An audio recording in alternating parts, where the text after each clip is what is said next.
পালং শাকের পকোড়া করার জন্য পালং শাক আর ধনিয়া পাতা কেটে রেখেছি ধুয়ে প্রেস করে। 1 চামচের মতো জোয়ান এতে দিয়ে দিচ্ছি হাতে করে চটকে।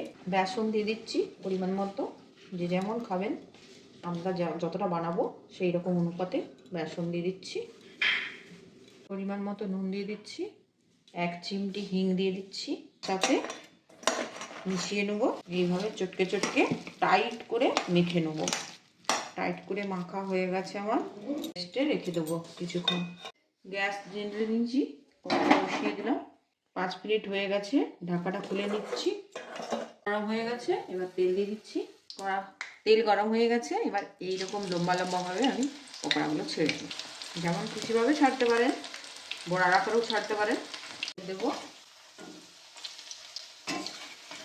এতে আপনারা যে কোনো সবজিও দিতে পারেন, আর কাঁচা লঙ্কা অবশ্যই দিতে পারেন, কিন্তু আমি আজকে কাঁচা লঙ্কা দিচ্ছি না।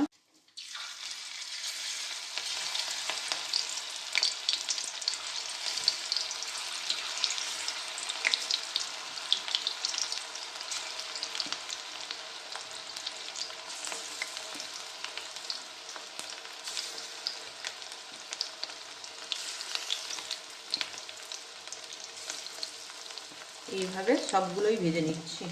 এইভাবে সবগুলোই বানানো হয়ে গেছে, এবার তুলে নেব।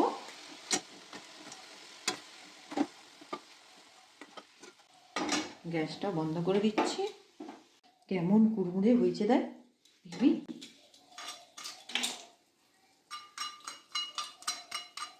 বাবা একদম দেখো তো পালং শাকের পকোড়া করেছি কেমন খেতে হয়েছে। না, এগুলো পালং শাক, ধনে পাতা আর আর কাঁচা লঙ্কা দিয়ে আছে, খুব সুন্দর হয়েছে, দারুণ হয়েছে, খুব সুন্দর।